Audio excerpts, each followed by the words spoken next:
And we're back. So we got Elias from Nonpoint joining us in about 40 minutes or so. I'm going to talk to him about what they've been up to and, you know, the effort it takes to keep a band of their stature in motion for, what is it, like 30, 40 years now? Not 40 years, but it's been a minute. Those guys have been doing it for a long time. So speaking of doing it for a long time, one of the things that I brought, one of the show and tells I brought today is the band Incubus is a band that, you know, I've been a big fan of for a long time. A lot more of their older stuff than some of their newer, more kind of radio friendly type stuff. But they've always been a great band. And this was, I thought this was interesting because whenever we post anything that's Metallica related, it gets tons of views. And so, of course, you know, my inclination is, hey, find more Metallica related stuff.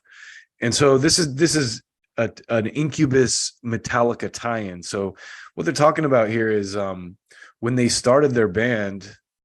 Well, I'll just let you listen to it. Okay. This is from an interview with Stryker from K-Rock. And just listen to some of this for a minute. We never did at that time, but we talked about it so that by the time Jose and I and Alex started kind of jamming together, it was just sort of like the next logical step was like, oh, you know, Brandon came and we all just, I don't know. Our first practice was in my mom's living room, remember? And your mom dropped you off. Mm-hmm. And I remember waiting. Before we could drive, we started our band. I remember waiting out in front of my mom's house. And it was just me and Brandon at this point. The other guys had already left. And we were like, yeah, this is going to be really cool. Like, we're going to have a band. It's going to be awesome. We're going to play at parties and stuff. Like, that was our big goal. Free beer. What were the songs you were playing in those initial practices? Were they only covers? We played some covers. We were playing, like, some Metallica songs. Primus, I think it was, like... Megadeth. For Whom the Bell Tolls by Metallica. Wow. Sanitarium. Like, all... Did Brandon say Primus? I thought he said Primus. A lot of stuff from those aren't easy to play. Master of Puppets. Yeah. Like, I think for a lot of guitar players, some of those songs are like in the early stages of learning. Some of those songs are like, at least the basic pieces of them are really good for young guitar players. Right. Like Sanitarium by Metallica. It's an amazing song to like learn how to play. You know, a guitar part that is challenging to play, but also something that you can play that sounds really good to your young adolescent, rebellious ear. A lot of that is so cool. That they played Metallica covers in the early days. I mean, most bands of that era probably did, but it's cool to hear them say the specific songs and you know, just talk about it. A lot of the best rock and roll songs that are the most classic rock and roll songs are kind of that way. Think about like Back in Black by AC/DC or a couple of riffs, a couple of Kinks riffs, you know. It's like stuff that in your first year of guitar you can kind of figure out, and then they stoke a further interest in it, so they're like invaluable for what they, not only are they awesome songs, but it also like it gets kids who are first learning like, I can do it. Yeah. I can rock. Yeah. Yeah. The motivation to rock. Where dad in the next room is like, yeah. yes. No, what was this song? I Am That Dad. I think it's Fade to Black, actually, by Metallica. That was one of the first ones that we really started playing together. And then we started writing songs kind of immediately. I think the first song that we ever wrote was called Lovesick. Lovesick. Yeah. Did that, now Lovesick, you write a song you're actually doing in the living room, but before I get to that actual question, Jose, were your folks 100% cool with this band starting in 10th and 11th grade and driving you to the house and then coming back and picking you up and you got to schlep the goddamn drums everywhere and all this stuff? I mean, for the most part, yeah. Oh, and I nice. was the one schlepping most of the stuff, but they were really supportive. I mean, I'd play drums all day long in my room, and they never said like, shut the F up, Right. anything. They just let me play, you know, and that to me was like one of the greatest things they could have done, was just let me do what I wanted to do, you know. And Leave me alone, Mom. I'm shredding. yeah, so she let me alone. They left me alone, and I was shredding with my friends. So 91 it starts. You're in high school. Ah, that's brilliant. Leave me alone, Mom. I'm shredding.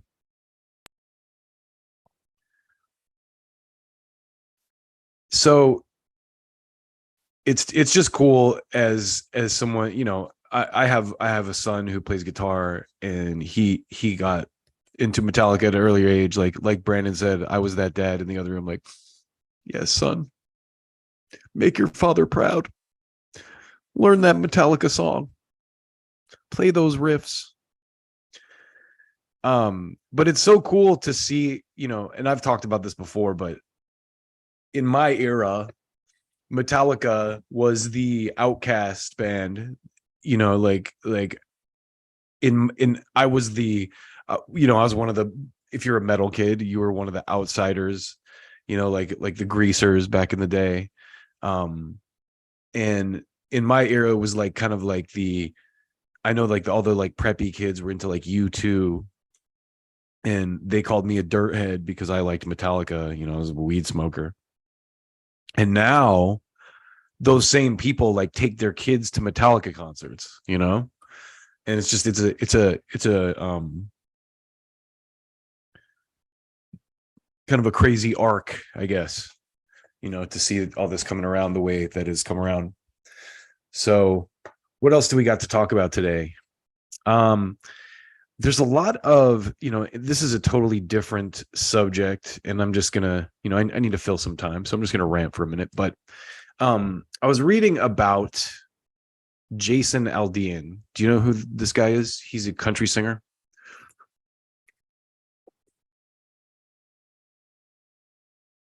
And so, I mean, there's a lot of moving parts to what's happening, but apparently he put out this video, and it's like, oh, I live in a small town, and you know, this is what we do in a small town, you know.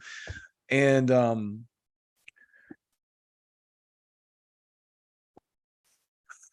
so a lot of people are saying that the video and the song have like a bunch of coded racist stuff in them, right? And let me start this rant by saying I do not like country music at all, really. I do like some, you know, I'll you might catch me listen to a little Chris Stapleton, some Casey Musgraves, Willie Nelson, and Johnny Cash, of course, like the OG Waylon Jennings, maybe a little Hank Williams here and there.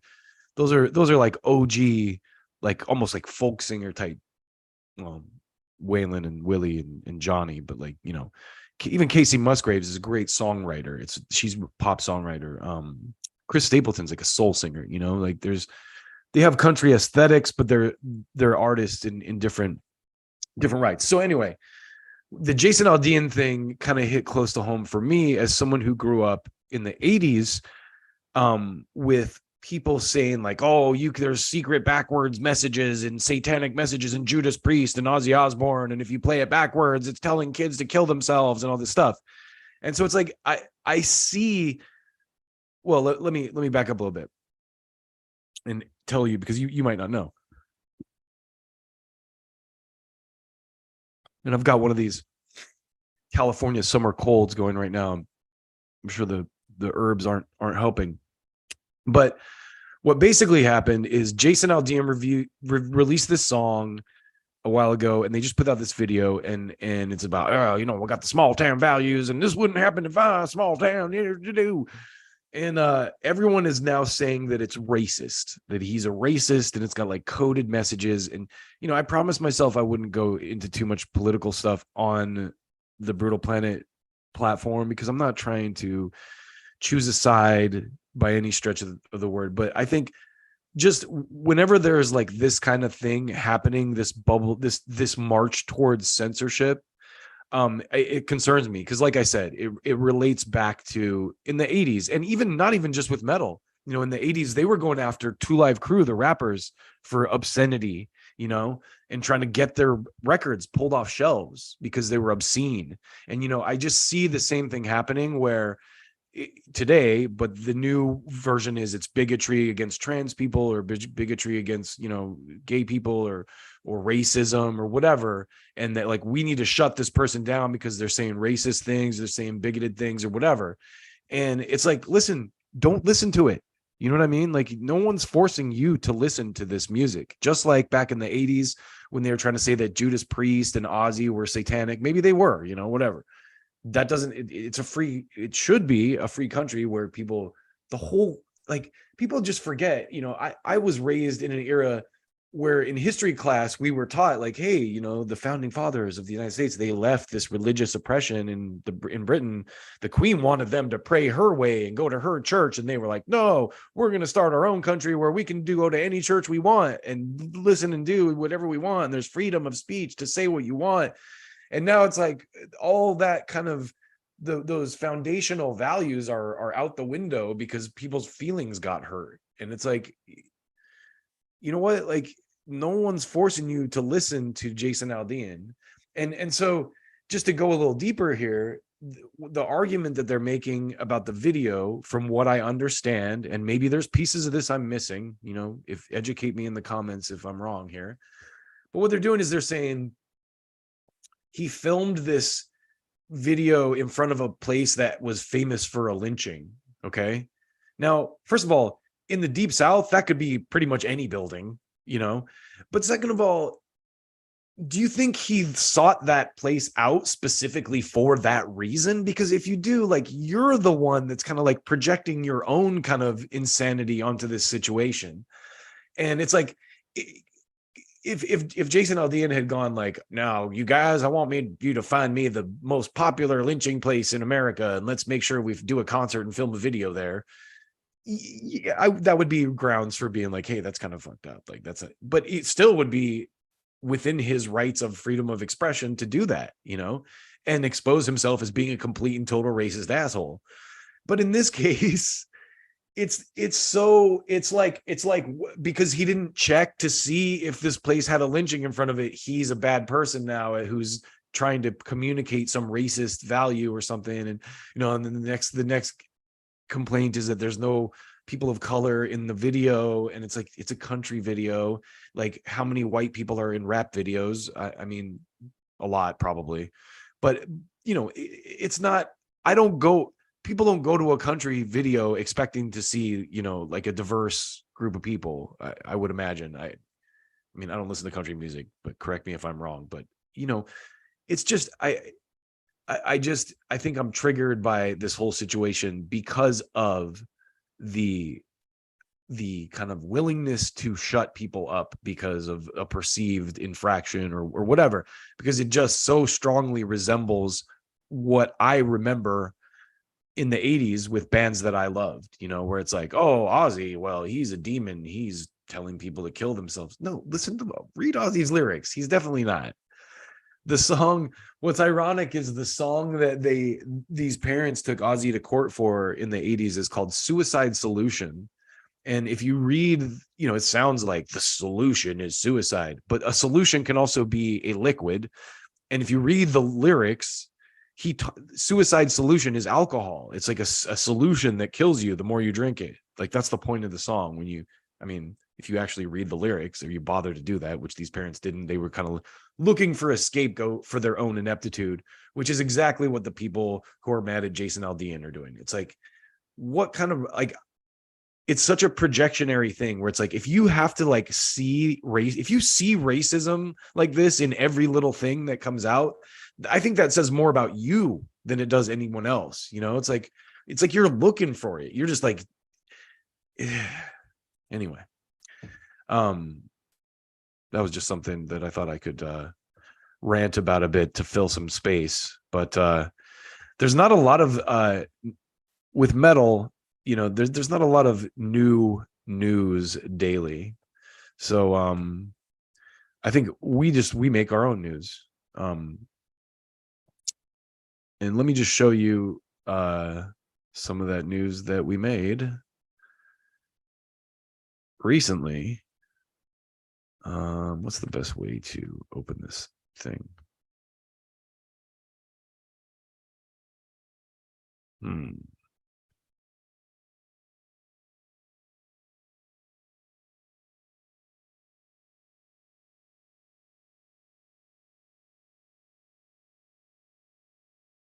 Well, it's like I want to share. Okay. The problem is just to give you a kind of a window into why I am frozen here, confused looking for a moment. I can't really just share an image on this, I guess. So I have to just share my desktop, a portion of my desktop with y'all, and so you can see it. But what I wanted to highlight here is that we got good old your friends here at Brutal Planet. We got picked up by Blabbermouth the other day for an interview that we did. And now I'm going to officially show you what I mean. You'd think I'd do a better job of here we go. Let's do this. There it is. There it is. So we got picked up by Blabbermouth for the interview that we did on Tuesday with CJ from Drowning Pool. And man, I love doing these kind of interviews because I know that Joey and I talked about this, but I haven't really paid a ton of attention to Drowning Pool in a long time. And doing these interviews makes me, jump in and listen to their discography, get reacquainted with their music, and then talking to CJ, like what a cool guy, and also brilliant with guitar. I don't know if you watched the interview, we talked a little bit about the different pedals and stuff that he's using. And this guy is an electrician in his professional life. So he's like, he can mod his amps and guitars. He knows how to rewire pickups and hot rod things, and because of his electrical knowledge. So it was a really cool interview, and it's always cool to get acquainted with people like this, and just kind of have a little bit more of a knowledge of their inner workings. So anyway, the good people at Blabbermouth picked us up, and we got a nice little, the coveted hot link from Blabbermouth in a new interview with Brutal Planet magazine. Founding Drowning Pool guitarist CJ Pierce confirmed that he and his longtime bandmates drummer Mike Luce and bassist Steve Benton, or Lucci, sorry Mike if it's Lucci or Luce, have collaborated with singer Ryan McCombs on their first new music together in more than a decade. We have new songs we're working on. 3 are pretty much done, he said. I'd like to have one out for our upcoming tour with Saliva, but it's also one of those things like, here's that new song with Ryan again. It's been years since we put a new one out, and we want to make sure we pick the right one. We'll probably wind up playing all of them live anyway and see what the reaction is before we release it. So that's always cool to get picked up by Blabbermouth, because they're kind of like the hub. They're like, if you follow politics at all, they're like Huffington Post or Drudge Report for music news. They kind of like centralize all these like satellite news items and put it all together for you. So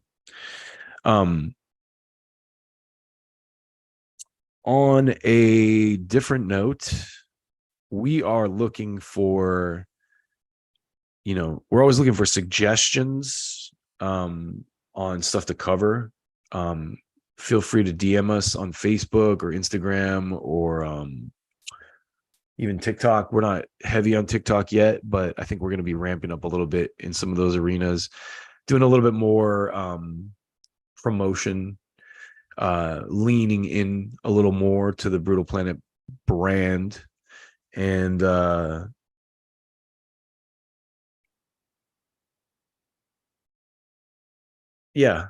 think one of the things I think is really cool about what we're doing here is we have kind of a diverse, we're all metalheads, we're all fans of heavy music, But we all have kind of different tastes within that world. Like if you've watched any of the streams that Joey and I have done, for example, Joey has a much more, I would say he leans obviously more into the Christian music scene than I do, but also just like he's kind of more into like some of the more mainstream industrial or like I guess new metal type bands that I'm not quite as into. Like a good example would be like Static X, right? Like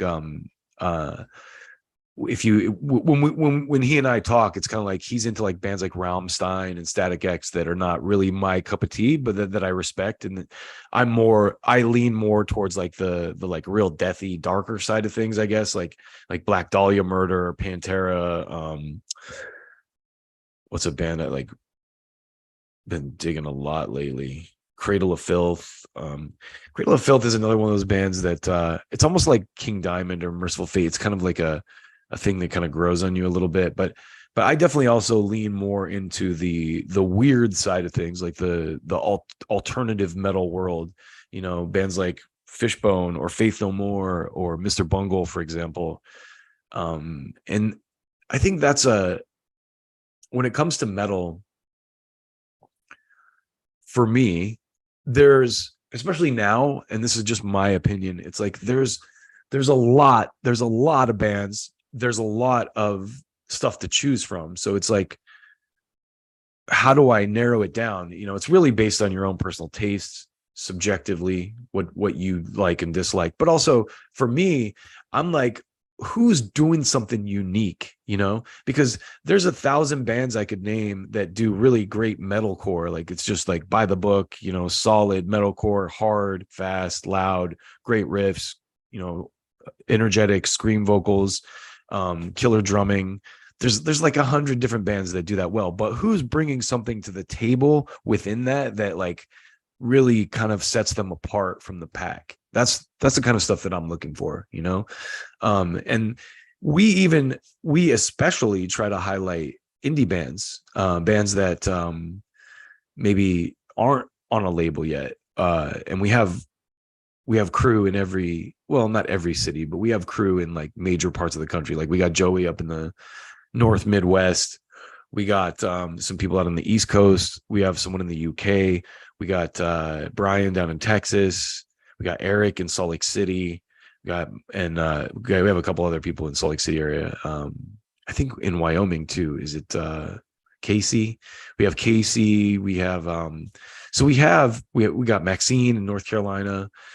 So we have a bunch of people on deck here from different parts of the country that can kind of all different tastes in metal and can bring indie bands to the table too. So, you know, if you're an indie band, you know, we get submissions sometimes. We'll listen to it, you know, and it's like, we're not kingmakers. We're not, you know, I'm not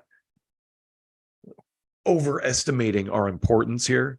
I'm just saying that we have diverse tastes, and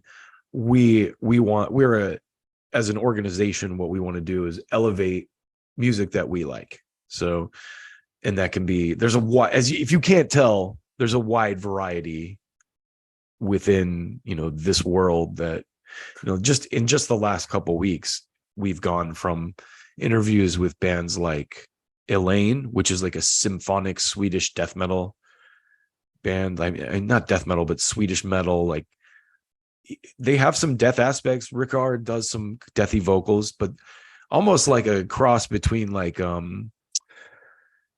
Evanescence and maybe not Black Dahlia, but a heavier, like deathier band. Like who would I liken them to? Who would maybe Opeth? Some of the deathier aspects of Opeth, because I think that he has some of those, but his riffs are so much different. His riffs are much more what's the word? I guess jagged, like kind of like more defined, where Opeth stuff is a little more ethereal, I guess. Anyway, we go from bands like Elaine to bands like Drowning Pool to a band like Saliva, who we talked to yesterday, to a band like Enforcer, to Typo Negative, Kenny, and his new project I Am, which is like kind of like stoner gloom with melodic vocals. And then, you know, to Nonpoint today, who's kind of got still more like a little bit of that new metal, but like kind of more of on a hip hop tip. Like they definitely have some very R&B and hip hop flavors interwoven, but still very hard metal as well, groovy, you know. And I think it's funny because Joey came up in that new metal era, like the post-Korn new metal era, where there was a lot of that, you know, disco industrial type stuff and kind of like, I guess, rap rocky type, you know, more hip hop type stuff, like the type of band that Nonpoint is. Whereas someone like me, my earliest bands that I got into were like, you know, glam metal bands like Def Leppard and Skid Row, you know. But then as I grew into my own, it was kind of like one of the first CDs I bought was Helmet, Meantime, right? That was a big sea change in metal happening at that point because it was like grunge had hit, but like in metal, that was like kind of when the alternative thing happened, and Metallica ended up doing Load, and you know, but Pantera was that one band who I think Pantera was a unique band in that sense because they bridged that gap, so to speak. Really, when I think about the grunge era, it was a backlash to the glam era in the same way that punk was a backlash to prog, right? Like the prog era in the 70s, music became this overblown, like wankery pretentiousness, right? And, you know, I love a lot of those records. Don't get me wrong. Like I love a lot of those. I love Rush. I love bands like Rush and Yes. But some of that stuff got like ridiculous, right? Like just out of hand. And so punk was like really the backlash to that, the simplification again, where it was like you have bands popping up like the Ramones and Black Flag who are just like 2-chord songs, but the energy is there, the melody is there. It's still great music. It doesn't just proof that music can be anything, you know, that it's infinite. Like it can be insanely technical, but it can also be very simple and still enjoyable in either venue. So I'm just looking for excuses to rant at this point.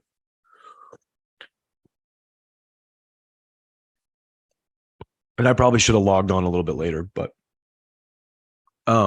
another news item, maybe I'll cover this while Joey isn't here. Because you know, no offense, Joey, but I doubt you care about this news. Deicide announces new album. Now, Deicide is one of those bands that, man, you take a band like Slayer, for example, who has this very satanic, evil kind of imagery associated with it. And I feel like in at this point in the 90s, there was like it was almost like a contest to see who could like out Satan each other. And Glenn Benton here from Deicide definitely won that contest. He burned an upside down cross in his forehead. And Deicide has this really famous, like, I think it's like Christ Dissection or whatever. I don't remember what the name of the album is, but the cover just has like Christ like cut open and like his like organs like laying next to him like he's been dissected. And it was just this brutal, heavy, you know, crazy shit. And I remember I actually saw Deicide live during that prime. Now I got to go on Wikipedia and look up what the name of that friggin' record was, because no, I'm tripping. Like, what are you doing? I'm very unprepared today, as you can tell. So looking at their discog, right? This was Once Upon the Cross. That was the era for sure. So Legion was really the record. 1992 Legion was the record that really blew Deicide up. But wow, they have on Wikipedia, the cover's edited. They just have like Christ with a sheet over him with blood on it. So let's read about this. Samples at the beginning of the opening track, Once Upon the Cross, and Trick or Be Treated are taken from The Last Temptation of Christ. Steve Ashheim said of Once Upon the Cross, listening back, Cross seems very slow. We play those songs much faster. Actually, we've always played them faster than they are on the record, but when we went in the studio in 94, I recorded the drum tracks at the speed I had been playing them at practice. We only had 22 minutes. with the same amount of songs. They were just faster. 22 minutes does not make an album. So I re-recorded the songs at a more controlled pace and still only ended up with 30 minutes. So there it was. A typically brutal set from Deicide that is particularly notable for the guitar pyrotechnic. So they don't really have much about the cover being censored in this Wikipedia article, but now I'm curious. We're gonna original cover.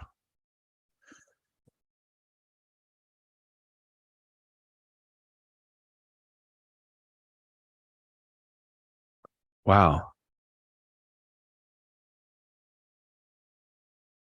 Here's Reddit. Here's a Reddit article. Yeah, so the original cover has Christ cut open.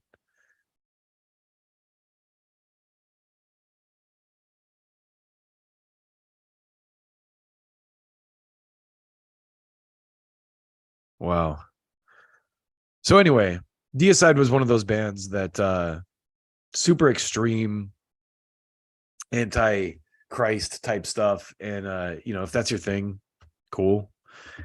I'm not big on Christian mythology of either side, whether it's the Satan or the Christ side. It's all mythology to me. But it's interesting to play with those symbolisms. And there's a record actually. I'm working on a piece. There's a record called Pagan Terrorism Tactics by a band called Acid Bath that a lot of you have probably heard. And I'm working on a piece on Acid Bath, so it's going to be epic. But anyway, Deicide has a new album coming out, Banished by Sin. Sounds heavy. I'm sure it's brutal. So I saw Deicide one time in Salt Lake City. This is a good story, by the way. Salt Lake City's crazy. If you've ever seen the movie Salt Lake City Punk, that's set in the 80s, but Salt Lake City in the 90s and on, well, I mean, I don't know how I left Utah at the end of the 90s and moved to Southern California, but in the 90s, Salt Lake City was like a straight edge haven. There was like a lot of straight edge gangs in Salt Lake City, and they were always at shows. There were a lot of straight edge bands in Salt Lake City, and I went to a Deicide show one night with a friend of mine at a club called Area 51 in downtown Salt Lake City, and it was like it might still be there. I haven't really gone clubbing in Salt Lake City in a long time, so maybe it is still there. I think it was on Redwood Road. Anyway, we get into the club. It's dark. I think they went on at like 11 or 12. It was pretty late. And Deicide starts blasting it out, and pit kind of erupts, and then all of a sudden the PA just cuts. Like I think it was like the second or third song in. They just it was almost like someone just pulled the plug out from the PA, and all you could hear was Deicide's stage mix, and they were still playing, but they were like all you could hear was the stage, like what was going on the stage. So it was almost like they just cut the entire PA out, and you could just hear the band's live instruments. And I didn't see any of this firsthand because it was dark as shit, but someone told me that a straight edger in the pit pulled a knife out and was knifing people and had like sliced some dude's face. And that's why they pulled the plug on the show, because someone was like stabbing people in the mosh pit, some straight edger. So that's not out of character for Salt Lake during that time too. I remember going to this show, a Deftones show. Well, I don't know if it was like a show with the Deftones on it. It might've been some kind of a but it was at the fairgrounds. And literally, like, as I'm walking into the show, this dude lit up sparked a joint in the stands. And this guy just walks right up to him and just socks him in the face out of nowhere. So that's the kind of environment that Salt Lake City had in the 90s with all these straight edge gangs and everything. And it was pretty crazy. So, and that was the Deicide concert that I went to. Someone got stabbed in the face. They turned it off. That was Once Upon the Cross era. Serpents of the Light, I think, was the one after that. That was, what does Wikipedia say? Like 92, 95. So yeah, not a ton of other metal news other than that. But looking forward to chatting with Elias here in just a minute about what Nonpoint's up to. They have some new stuff out, and I was listening to some of their new stuff earlier today. But I woke up singing the song "What a Day." Yeah, so they have a million watts is the single that they just put out. But these guys, man, these guys have been going. I'm gonna just scroll through their discography real quick before homie jumps in. So Cut the Cord. Wait. Oh, those are singles. Okay. Separate Yourself, 1997. That's the year I graduated from high school. That gives you an idea how old I am. Statement, 2000. That's the song that's the record that has What a Day. Development is it's probably the record that I've listened to the most by Nonpoint. Like the first 5 tracks on this record are like amazing. I mean the whole thing is great, but I love the songs Circles, Your Signs, and My Own Sake. Those 3 songs are just fantastic.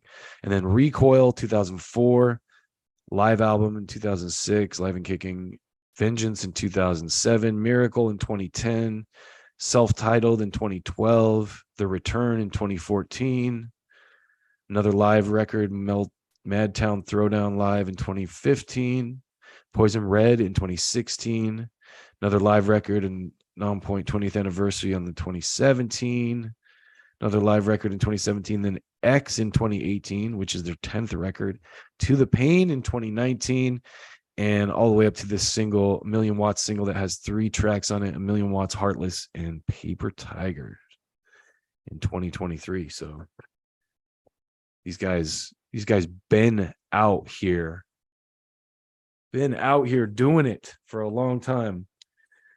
It's pretty cool. I think right now the music world is in a really cool space. I know that my son's generation is much more keen to live music played by actual musicians maybe than people give them credit for right now. And I see, I've probably mentioned this on the last couple streams we've been on, but I definitely see the hunger for live music post-COVID. There's a real desire, I think, to see good live bands getting after it,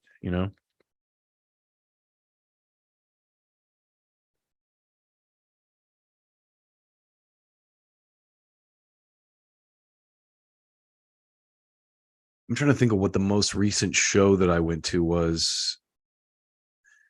I saw actually, let's talk a little bit about Oxbow. Oxbow, I'm going to be putting out a review of their record in the morning. But this is a band that they're on Patton's Ipecac label. But the band has been around since, so the experimental rock band founded in 1968, or sorry, 1988. Duh. That's a little bit. Oxbow began as a recording project in 1988. Bandmates Eugene Robinson and Nico Venner wrote songs with an approach decidedly different from their band at the time, Whipping Boy. So it kind of was an offshoot of that. Current lineup is Nico, Eugene, Greg Davis, and Dan Adams. And their newest album, Love's Holiday, comes out on Patton's Ipecac label. I hope I'm saying that right. It's Ipecac or Ipecac. The story of Ipecac is an odd one. Karen Carpenter. Interesting connection. The Carpenters also from Downey, California, where James Hetfield is from. But the Carpenters, the reason I'm talking about the Carpenters is because Ipecac is supposedly this what I don't know what you would call it, like a solution, an oil, or like a that induces vomiting. And Karen Carpenter took it to stay skinny. You know, she to puke up her food. She was bulimic, I guess. And so Ipecac was the catalyst for vomiting. And I think that's the symbolism that Patton wanted when he chose that as the name for his record label. But that label, man, I bring them up obviously because of the Oxbow connection, but also because I saw one of the more recent bands I've seen live was Bobby Lee's, which is another Ipecac signing, and awesome, like female fronted indie punk band, a lot of great raw energy. They have a song, what's it called? She's kind of, supposedly the song is like a diss track to the guy from Greta Van Fleet who recently came out as LGBTQ.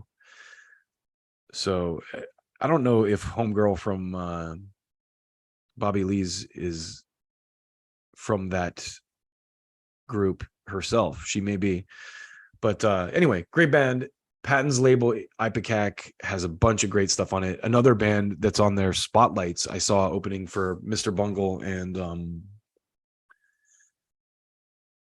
Mr. Bungle and the Melvins a couple months ago at the Palladium. So man, I've been going out to a lot of shows. One of the coolest shows I've seen recently, if I'm being completely honest, is I went to the band Covet. You probably heard of the band Covet. They're kind of like a 3-piece jazz metal type thing. Homegirl plays this really unique tapping style, and their opening this guy that opened for them is called Scary Pool Party. Just one guy with a guitar, and I was so impressed with this guy and the lighting that he had, like just the way that he was at the Roxy, and so there was an opening band before him, and they had all the lights on, and this was like kind of like this pretty cool band that was combining kind of like some rock emo type elements with some electronica stuff. And this guy comes on and they darken the whole place except for a one lamp without a shade behind him. And he's like sitting here playing guitar with this lamp behind him, and the rest of the room is dark. So you can't see the guy's face. He's hiding on stage. He's got this like one lamp without a shade behind him that's the source of light for the entire room. And so you can't see what his facial expressions. All you can do, you can hear his guitar and his voice. And he starts out with this like flamenco thing, this crazy, like almost like mariachi style flamenco thing. And it blew me away. And the guy just controlled the room, just one dude with an acoustic guitar, and in a crazy lighting situation. And that's the power of music, really. It's like the band before him had a full band with a drummer and bass and everything, and they did not hit near as hard as this kid with an acoustic guitar, just because he had the gusto to control the room through aesthetically, through his artistic powers, if you want to call it that, like the aesthetic that he created with the lighting and the music and everything was just, I live for that kind of stuff. It was very, very cool, very artistically unique. So we had the other day, yesterday when we met with, when we had Bobby from Saliva come on, he was a few minutes late. So I'm going to give homie, I go by 15-minute rule. I know that these people are busy. He's probably on another call going over a little bit. And 15-minute rule, I think, is the fairest thing to do, right? You give people 15 minutes. But I definitely don't. I know you don't want to listen to me yap for another hour by myself. So if he doesn't pop in the next 15 minutes, I will probably wind things down pretty quickly. But anyway, what else can we talk about? What's going on in the world right now?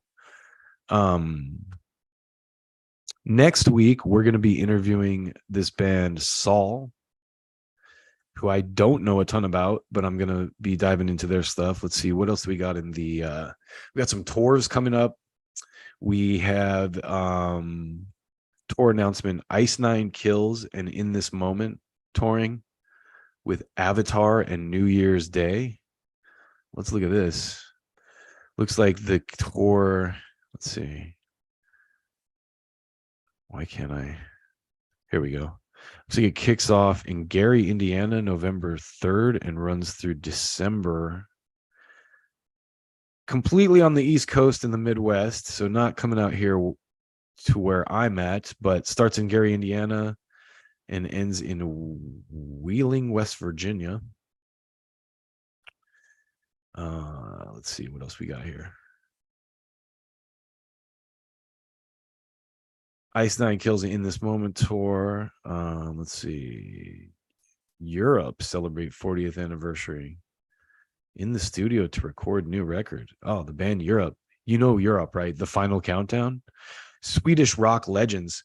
You know, us in Sweden, we're just, what can I say? A lot of half the country is rock stars. And then there's, you know, when they're not, you know, enjoying the fjords, they're out here touring or putting records out. Swedish rock legends Europe, Joey Tempest, John Norum, John Levin, Nick Michaeli, Ian Hogland are back in the studio to record new music for the first time since 2017. I didn't even know they've been added this whole time. See, that's the thing for me. I think all these bands have just been keeping on, and I'm the one who ducked out. You know, I took a break to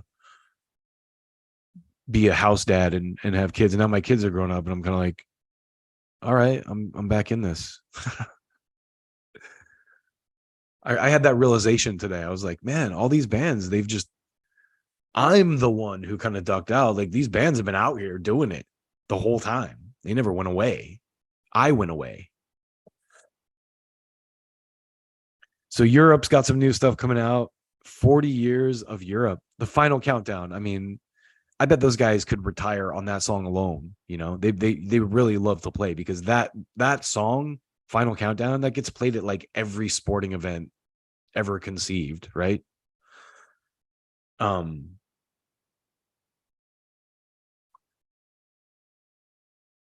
They have to be making a killing on that stuff.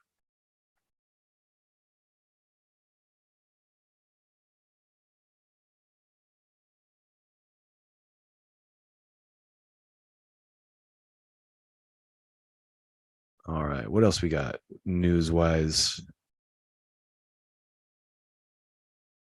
Sleeping with Sirens, new tour. Wolfgang Van Halen's Mammoth. All right, here we go. Wolfgang Van Halen's going to be touring. I want to see this. It looks like that tour starts November in Milwaukee and ends in LA. So, you know, a lot of these guys, man, I got to say, Wolfie looks a lot more like his mother than he does his father. I see these pictures and he looks a lot more like his mom than he looks like Eddie. Oh, there's Elias. Can you hear me, man?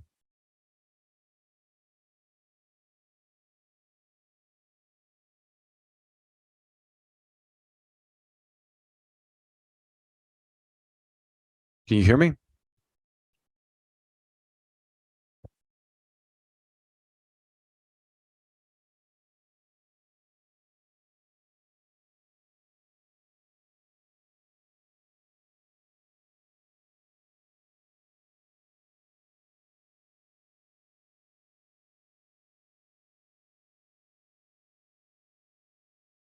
All right. Looks like he's trying to log on.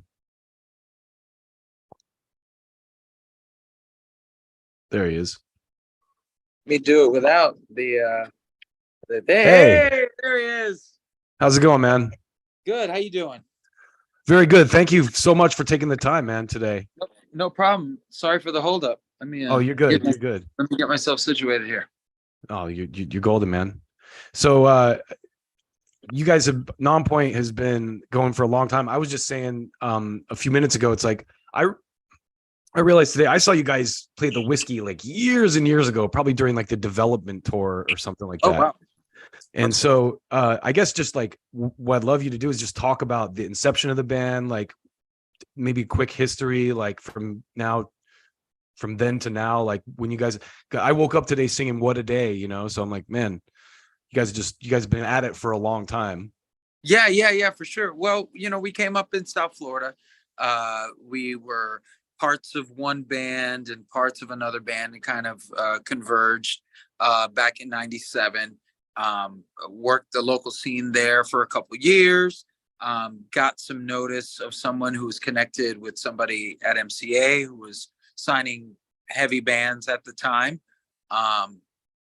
Courted us, signed us, various record labels, various records from then until now. About 3.5 years ago, went independent. Have released things from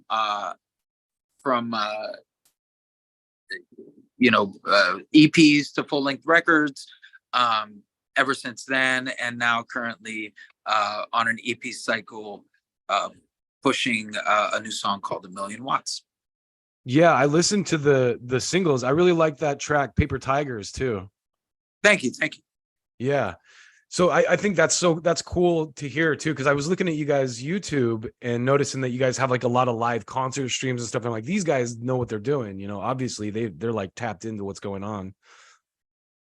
Yeah, during the pandemic, we, just like everyone else, was just trying to figure out ways to keep engaging with the fans. And, with technology being where it is, it was literally a worldwide test market for everyone. So that, we jumped in the pool for sure. That's awesome, man. So like, as far as one of the things I've noticed in talking to a lot of bands over the last couple weeks and months and whatever is, it's such a grind. I feel like that people don't understand. It's like, talk about, I mean, I guess over the years, like how you've kept it going and stuff. Like you guys have, it looks like you put an album out every couple years since, for like 20 years. Well, the fans want a new record normally. So, we keep the music going as much as we can. And if we feel like we have something strong, we drop it. And now that we're independent, we can be a little bit more nimble. We can be a little riskier with, what we're doing with as far as our themes, with the way that we like to release, with the way that we want to present our music. Yeah. So we're moving with the times. It's interesting. What are some, like, to your mind, like, do you guys how do you bring in new fans now? What do you think is the best, method for that? Because I know, like, back in the early days, it was like you could go to like a show like Headbangers Ball or something and find a band like Nonpoint. But like, what do you think is the best, I guess, draw for new fans? Discovery is, I mean, right now you're talking two channels, really. It's advertisement or, music discovery online through the socials and social platforms, streaming platforms.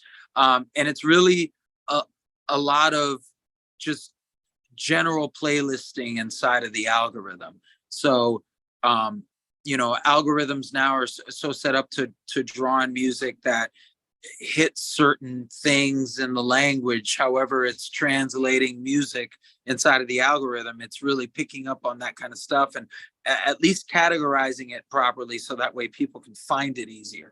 But I feel like playlisting, streaming, and pushing advertising dollars. So if you have a team that has a budget that's pushing your song, it's gonna get heard. If you have fans that are discovering it and sharing it, it's gonna get heard. So there's lots of paths. It's just changing with the times, really. Before it was the only way that you could do it was whatever the gatekeepers were of that time, which is radio consultants and radio and budgets and those kind of things, labels and all the things that you're kind of up against. Do you guys do you enjoy the process more now that you're independent, or do you kind of miss having that label hand in the mix at all? Um, we've been on a lot of labels, and it's a different model. They work at a different pace, and they have a certain risk to reward formula that they like to play with, that's kind of steadfast inside of their infrastructure, because it has to they have to be able to look back at their shareholders and their team and go, hey, for this dollar spent, how did it fare for us? And then, based on that, they have to adjust. So through that comes a lot of administration. Sorry, somebody keeps trying to call me. No, it's okay, man. So, but hang on for a second. Can you find a version and let them know that the posters are here outside by the gate? So, what we try to do is try to balance ourselves with what we're willing to risk, what we have as far as a budget, and all of our relationships over the last 20 plus years, and that's how we're able to do what we do as long as we have. That's awesome. To shift gears a little bit, when you guys start writing or conceiving new music, how does that start for you? Does a song start with an idea for you, or do you guys get into a room and kind of bad ideas back and forth? Or talk about that process a little bit. You really do. It's the songwriting process should kind of be a no rules process until and not even until it should be music happens when it happens. And it shouldn't be we have to decide to do something just because we feel like the timing is what it is. Or we feel like we have to meet some kind of mark. Gotcha. We're really trying to hang on for a second. Let me get it. Yeah, I was gonna say, if you need a break for a second and handle something. Yeah, no. I gotta. It's just small distractions. So no. So for us, we're really fluid with our songwriting. We don't put really any rules to it. We allow ourselves to come with a riff, or come with a vocal line, or come with something, just so that way we can let a good idea lead the idea. Yeah, that makes sense. Yeah. I don't want to keep you too long, but I always like to ask our artists that I respect when I have them on the line, like what really influenced you to get into music? Like, can you name certain bands, or was there an incident in your life, or like what really set you on the path to where you're at today? I really, it was really a chance encounter. I was right place, right time. Met someone who heard my voice and thought it would be cool if I was a singer in his band. And then that was Nonpoint. It literally turned into Nonpoint. So this is the first band that I've ever been in my life. So I didn't bounce from band to band. I got into this band when I was in my early 20s, and this was it. That's awesome. So on that note too, how do you guys, like, over the years, with lineup changes and everything, how do you manage that? Is that a huge issue for you, or do you feel like, where do you feel like you're at in that respect as a band right now? Do you guys feel like you're kind of where you've always been, or I mean, talk about that a little bit, I guess. I don't want to box you in at all. Well, I mean, weighing my success against anything except my happiness is going to be futile, because I've seen people with millions of dollars that are just miserable in their fucking band, and I've seen people that tour in a van still to this day that just love every second of it. So yeah, it's I love what I do, and I love the opportunities that have been given to me, and I love our story. So I'm a happy guy. You guys have been cranking out, great music consistently for a long time. So You know, I'm just always curious about some of the nuance of that, right? So I guess moving on a little bit, what are your plans for the next year? You guys just released an EP. Do you have plans to like put out a new album anytime soon? How long? Yeah, What's your touring cycle like? I think full length is definitely on the horizon. We're getting through Heartless now. It'll be dropped and delivered by November to all the fans. We're the pre-order with the cassette tape and the cassette player and T-shirt is still going on. So we're gathering all those orders and preparing to you know, drop all the rest of the music, and so that way people can get the physical and you know, go hard with that. So after that, we've got this Mudvayne tour that goes all the way till end of August. We go down to South America to play in Chile and to do, I believe, a couple of the shows down there, and then we're going to move to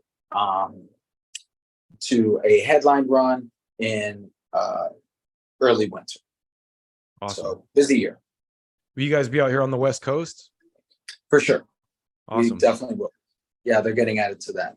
That's the part of that we haven't hit yet. So we definitely plan on hitting the West Coast with the second leg of the Emerald Cities tour.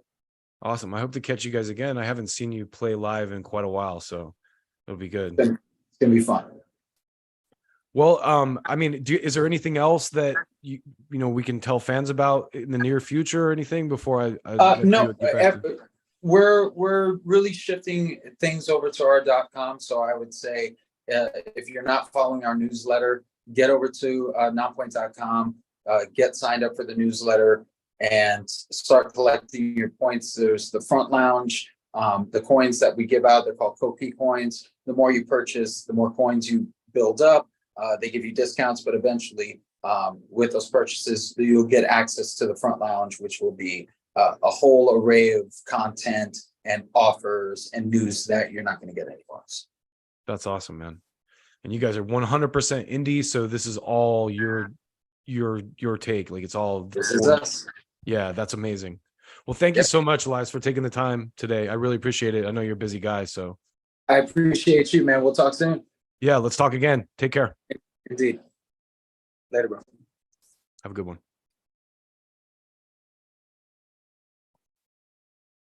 All right. Well, that was cool. I didn't want to hang homie up too much because he obviously had some stuff going on that he had to attend to. But it's always cool to have these people drop in and like take that time out of their busy schedule to just jump in and say hi to us here at Brutal Planet. You know, it's definitely very grateful to have to be working with the people that we're working with and to have these opportunities to talk to people like Elias and Bobby from Saliva and CJ from Drowning Pool. And next week we're going to be talking to a band called Saul. I'm working on getting some other bands in here to talk a little bit more in depth about stuff. You know, I don't want to name any of them because the talks are still at their inception, but we've been having a great time doing this format and kind of going on the live stream, talking about, you know, music and metal and maybe even some news items or a little bit of political talk around stuff like I touched on today. But it's always very cool to just get a few minutes from someone like Elias from a band like Nonpoint, who's been at it for a very long time. Like I said, putting out high quality material for a very long time. And now you heard them, they're 100% independent. So get out there and support them, stream their stuff, check them out when they come around live. And I'm really hoping to catch them when they get out here to the West Coast. So if you tuned in today, thank you very much. And like I said, if you have suggestions on bands that you would like us to interview that are putting out new stuff, you have suggestions for bands in your area, or you're in a band and you want us to check your demo out or something, send it over. You know, we're into that. Hit us up on social media, all that good stuff. Take good care of yourself, folks. We'll